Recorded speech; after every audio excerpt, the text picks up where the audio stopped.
Alors bonjour, et bienvenue à cette nouvelle émission de Divinons avec Tonton Tone. Ce matin, nous allons tirer pour vous l'énergie de la journée du 22 avril 2026. C'est également un tirage intemporel, alors si vous êtes guidé à écouter cette vidéo à une date ultérieure, sachez qu'il devrait y avoir pour vous des informations, un message afin de vous aider, de vous guider tout au long du chemin de l'accomplissement de votre destinée. On aborde notre rituel habituel en allumant une seconde bougie afin d'ancrer temporairement vos ancêtres et vos guides spirituels bien intentionnés à votre égard et au mien, afin qu'ils se joignent à mes ancêtres et mes guides spirituels pour vous amener ce message que j'espère positif, constructif et amélioratif.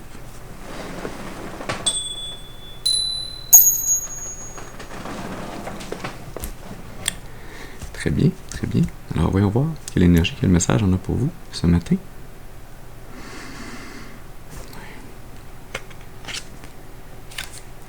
Valet de coupe.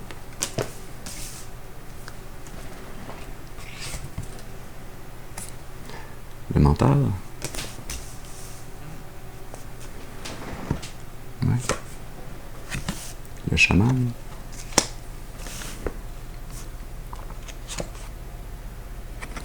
Et la 4 d'argent.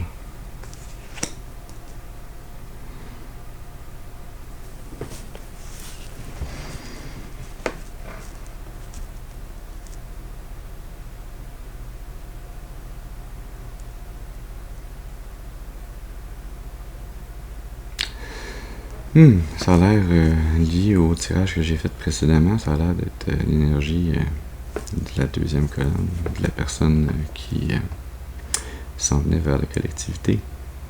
Une jeune âme qui venait offrir un cadeau empoisonné, une relation d'amitié ou d'amour, mais qui cachait une énergie qui était polluée par le manque, par la tristesse, la déception.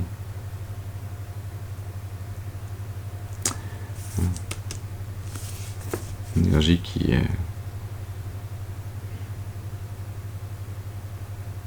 veut utiliser sa magie pour vous amener un cadeau empoisonné.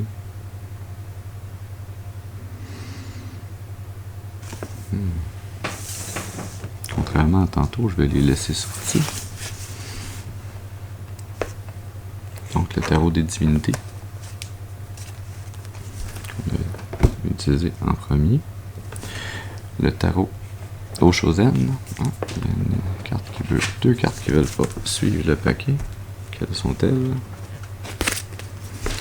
Transformation et au-delà de l'illusion. Le tarot Vision Quest pour le chaman et le tarot Clairvoyance pour la 4 d'argent. Avec l'as d'obstacles sous le paquet, violence, domination et dispute. Personne qui veut profiter de vos faiblesses en vous amenant un cadeau empoisonné.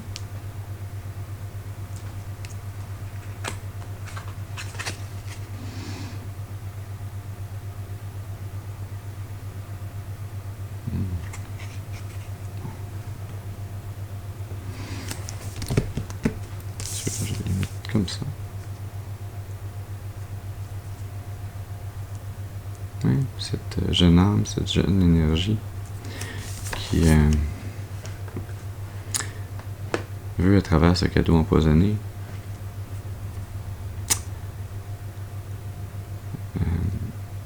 pouvoir transformer votre énergie dans la sienne en bloquant votre troisième œil. Mais cette jeune énergie, cette jeune âme ne connaît pas réellement votre âme et votre rang spirituel. Elle ne réalise pas que c'est vous qui êtes l'agent transformateur, c'est vous qui voyez au-delà des illusions.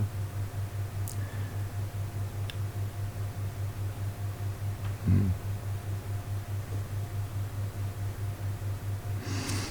va utiliser le tarot emblématant pour gagner quelques clarifications sur ces énergies. Et oui, bien sûr, comme d'habitude, je Je vous rappelle qu'il est important d'utiliser votre intuition et votre discernement, de se rappeler que tous les tirages ne sont pas nos tirages, et donc de prendre ce qui résonne avec vous, de laisser le reste de côté pour les autres. Je procédais différemment ce matin, mais c'est comme ça que j'étais guidé. Alors voilà.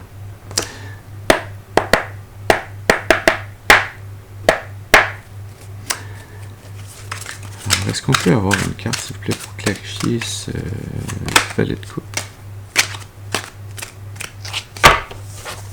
Ouais. Le 4 d'épée.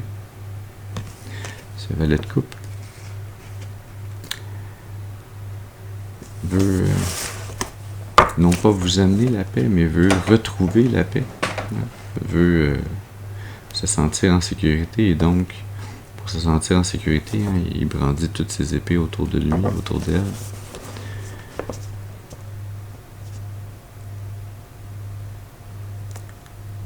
C'est comme si cette jeune personne pensait que vous l'attaquiez, alors que l'énergie que je sens, c'est plutôt que vous êtes dans une énergie de croissance spirituelle. Vous êtes très centré sur votre croissance spirituelle, sur votre chemin, sur votre destinée. Vous n'êtes pas centré énergiquement sur les autres. Alors, oui, cette jeune âme a besoin de trouver un refuge sécuritaire pour son âme, a besoin de trouver la paix d'esprit, le repos, mais pas en attaquant les autres.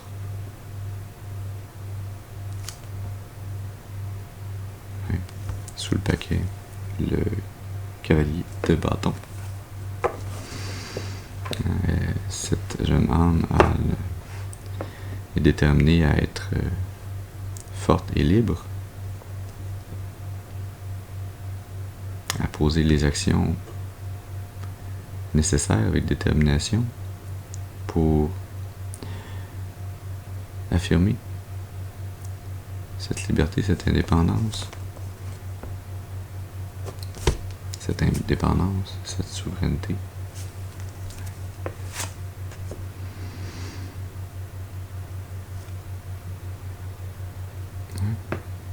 La reine de Pentacle sous le paquet. La 9 de coupe sous le cavalier de bâton.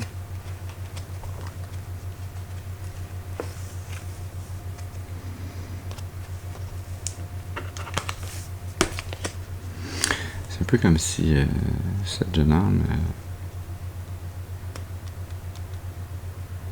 voulait affirmer: ah, mais je peux aimer qui je veux, quand je veux, comme je veux.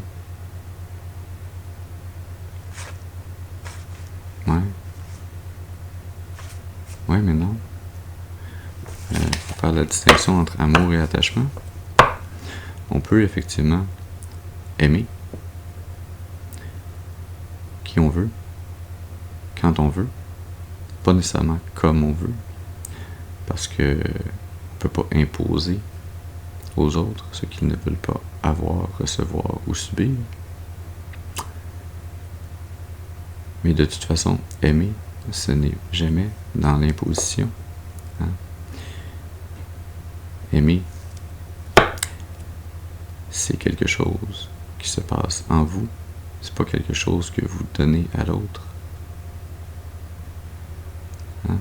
Quand on aime son enfant parce qu'on le voit grandir, se développer, réussir, avoir des échecs, des réussites et grandir, et qu'on l'aime, on apprécie de voir le chemin, les efforts, la croissance.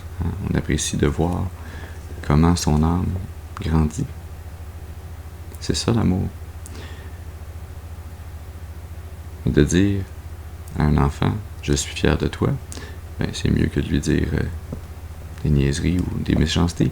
Mais déjà, ça renforce un cycle qui n'est pas optimal. Peut-être qu'on devrait plutôt dire: est-ce que tu es fier de toi, de tes accomplissements, de ce que tu as eu à faire pour apprendre de tes erreurs et grandir? Et ensuite dire « Je suis heureux que tu sois fier de toi ».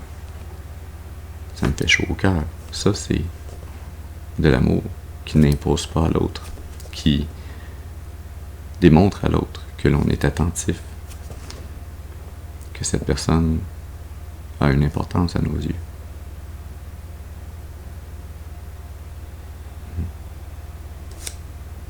Ouais. Est-ce qu'on peut avoir une carte, s'il vous plaît, pour clarifier le mental? Et elle est tombée avant même que j'aie le temps d'y penser. La hiérophante. La clé. Ouais. Cette jeune énergie peut venir vers vous avec la seule énergie dans laquelle elle est capable d'être, parce qu'elle n'a pas encore grandi, elle n'a pas encore appris de ses erreurs, elle n'a pas encore fait le ménage intérieur, de nettoyer les rouages du subconscient, de ce qui nous est caché, de ce qui pollue notre esprit, nos façons de penser, nos façons de parler, nos façons d'être, nos façons d'appeler amour ce qui est de l'attachement ou du contrôle ou de la dépendance. Mais cette personne, cette jeune âme veut venir vers vous parce qu'elle sait intuitivement que vous détenez la clé de la transformation. Vous êtes cette personne sacrée par le divin qui démontre le chemin vers la gloire avec grâce.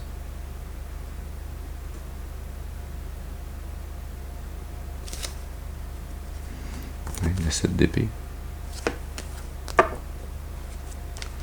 la 9 de bâton, le cavalier de bâton, encore une fois,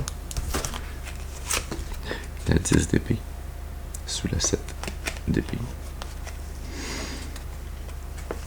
Ouais. Cette jeune âme va apprendre en réalisant que oui, vous détenez la clé, mais que détenir la clé, ça ne veut pas dire qu'on la donne, qu'on la dilapide. Vous détenez les clés du sacré. Vous connaissez les codes du sacré et vous les respectez. Et vous savez que pour que cette jeune âme puisse un jour, elle aussi, potentiellement, arriver à l'énergie du hiérophante, il lui faut faire ses erreurs et apprendre par elle-même. Si on donne toujours tout cuit dans le bec, on ne permet pas la croissance, on ne permet pas de faire des erreurs qui mènent à la croissance.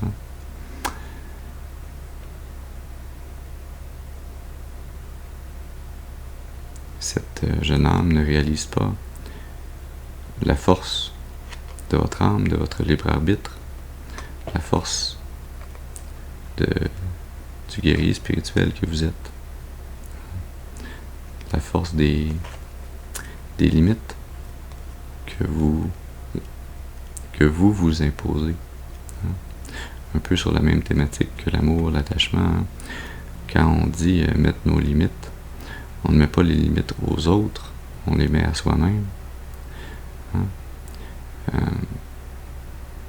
De tenter futilement de faire respecter des limites qui ne sont pas respectées par les autres, c'est de rester dans un combat perdu d'avance.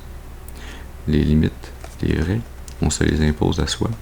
Et si les autres dépassent nos limites, on se retire parce qu'on a vu qui étaient ces gens, quelles étaient leurs intentions à travers les actions qu'ils ont posées. Oui, on peut donner une chance, 2 chances, après 3 chances, on devrait plus rester dans de telles situations. J'ai souvent l'idée que la première fois, la personne ne savait pas. La deuxième fois, elle a peut-être oublié. La troisième fois, ça devient un geste répété, volontaire. C'est une décision, qu'elle soit consciente ou inconsciente, mais qui est répétée. Hein? C'est un choix qui a été fait. Et donc, si la personne a choisi de ne pas respecter les limites qui étaient souhaitables pour vous, ben c'est à vous de réaliser qu'après 3 prises, on est retiré. Après 3 prises à vouloir amener la déception, peut-être même après 2 prises, hein, parce que parfois, hein, quand on est le hiérophante, et qu'on voit au-delà de l'illusion, on peut voir non pas seulement les intentions et les actions des gens, mais également l'énergie qui les porte et leur capacité à modifier ces intentions et ces actions dans le futur. Hein? Peut-être que vous savez déjà que ça prendrait beaucoup plus que 3 répétitions avant que l'apprentissage se fasse.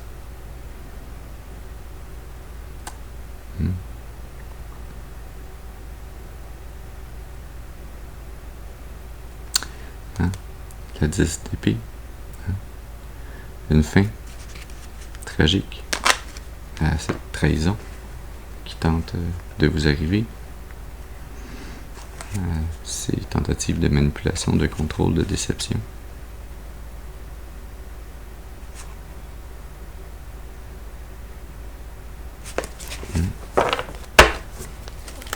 Est-ce qu'on peut avoir une carte s'il vous plaît pour clarifier l'énergie du chaman? Une carte s'il vous plaît pour l'énergie du chaman, merci.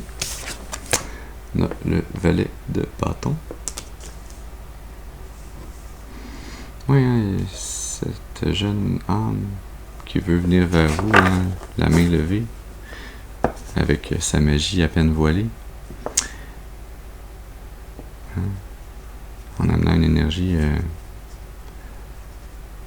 jeune, d'enthousiasme et d'amitié. Hein. C'est un peu comme un pirate qui dresse un drapeau blanc à la place de son drapeau de pirate, à la venue comme tactique pour pouvoir attaquer au dernier moment. La 7 d'épée est toujours sous le paquet. Le fou. La 6 de bâton. La 9 de bâton. Encore sous la 7 d'épée.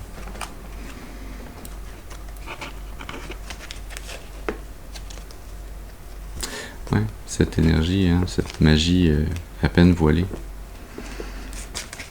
Derrière de faux apparats, de fausses apparences. Cette manipulation, ce contrôle, cette déception va être bloquée.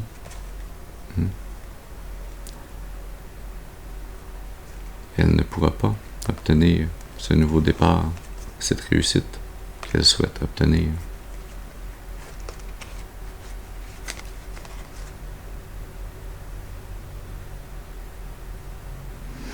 En fait, elle va seulement réussir à encore plus s'emprisonner mentalement. La 8 d'épée, c'est très semblable à cette énergie du mental. Elle va seulement réussir à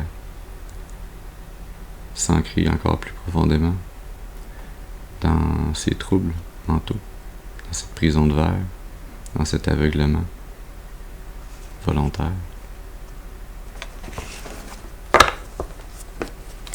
Est-ce qu'on peut avoir une carte, s'il vous plaît, pour préciser la 4 d'argent? Et on a la 3 de bâton. Oui. Hein? Elle veut vous amener ce cadeau, hein, pour pouvoir espérer partir en voyage avec vous, partir sur ce chemin à vos côtés, pouvoir profiter de votre protection, d'être sous votre aile et d'aller sur un chemin qui n'est pas le sien à marcher, pour lequel elle n'a pas encore fait les apprentissages. La 6 de bâton. la 5 de coupe, la 7 d'épée. Peut-être qu'un sceptre a quelque chose, une importance particulière, la 10 de coupe. On voit une énergie marquée, hein?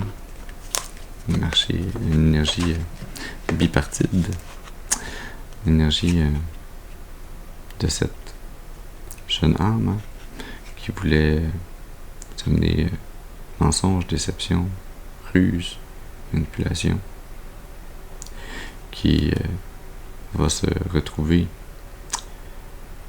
vide émotivement, qui va réaliser la perte émotionnelle que cela engendre. Hein?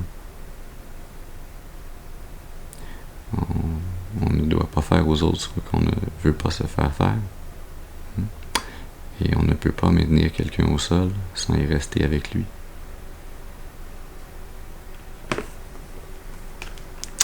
Alors cette énergie, hein, elle entamera un voyage qui va la garder dans les énergies qu'elle a tenté d'amener vers vous, tandis que vous allez réussir à surpasser cette énergie, hein, de par votre nature aimante, et parce que vous avez la clarté d'esprit, vous avez la vérité.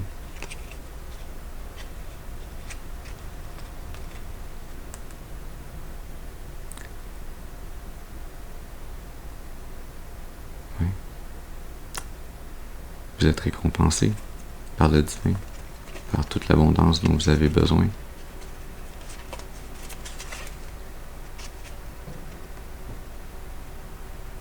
Parce que vous avez ce lien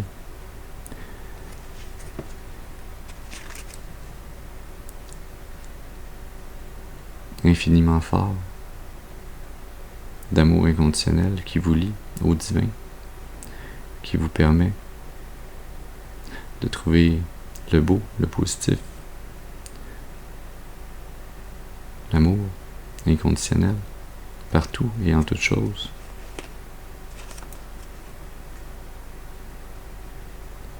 Et c'est ça qui est réellement l'abondance, qui est réellement la réussite.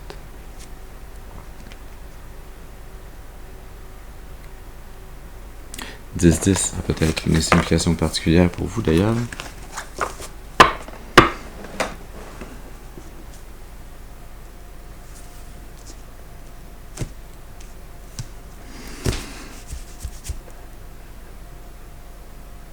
Ouais, on va étirer pour terminer dans l'oracle du karma.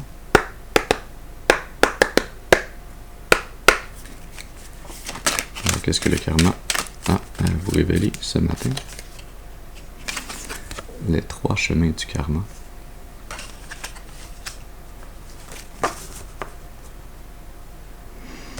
Et la couronne d'abondance.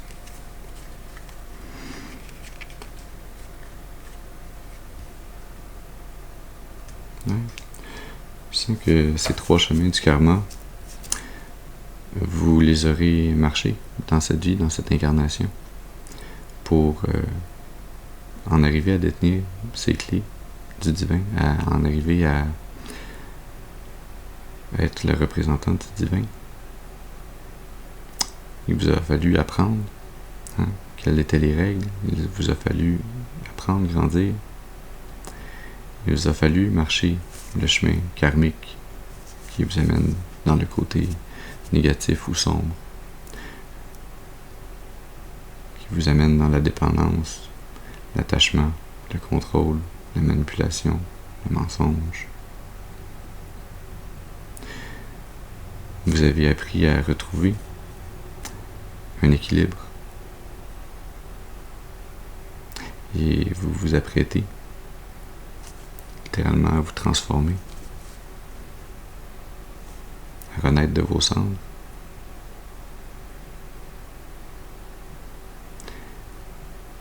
à remettre sur votre tête cette couronne divine, cette abondance, hein, que vous pouvez manifester dans le monde matériel, mais qui est d'abord et avant tout une représentation de votre énergie sur le plan spirituel. Et vous vous apprêtez à entamer un chemin dharmique, un chemin vers l'amour et la lumière. Alors voilà le message que nous avions pour vous ce matin. J'espère qu'il aura pu vous amener des informations, un message, afin de vous aider, de vous guider tout au long du chemin d'accomplissement de votre destinée, pour votre plus grand bien et le plus grand bien de toute la création. Je vous remercie pour votre présence auprès de moi ce matin. Je vous souhaite une excellente journée et je vous dis à la prochaine. Merci.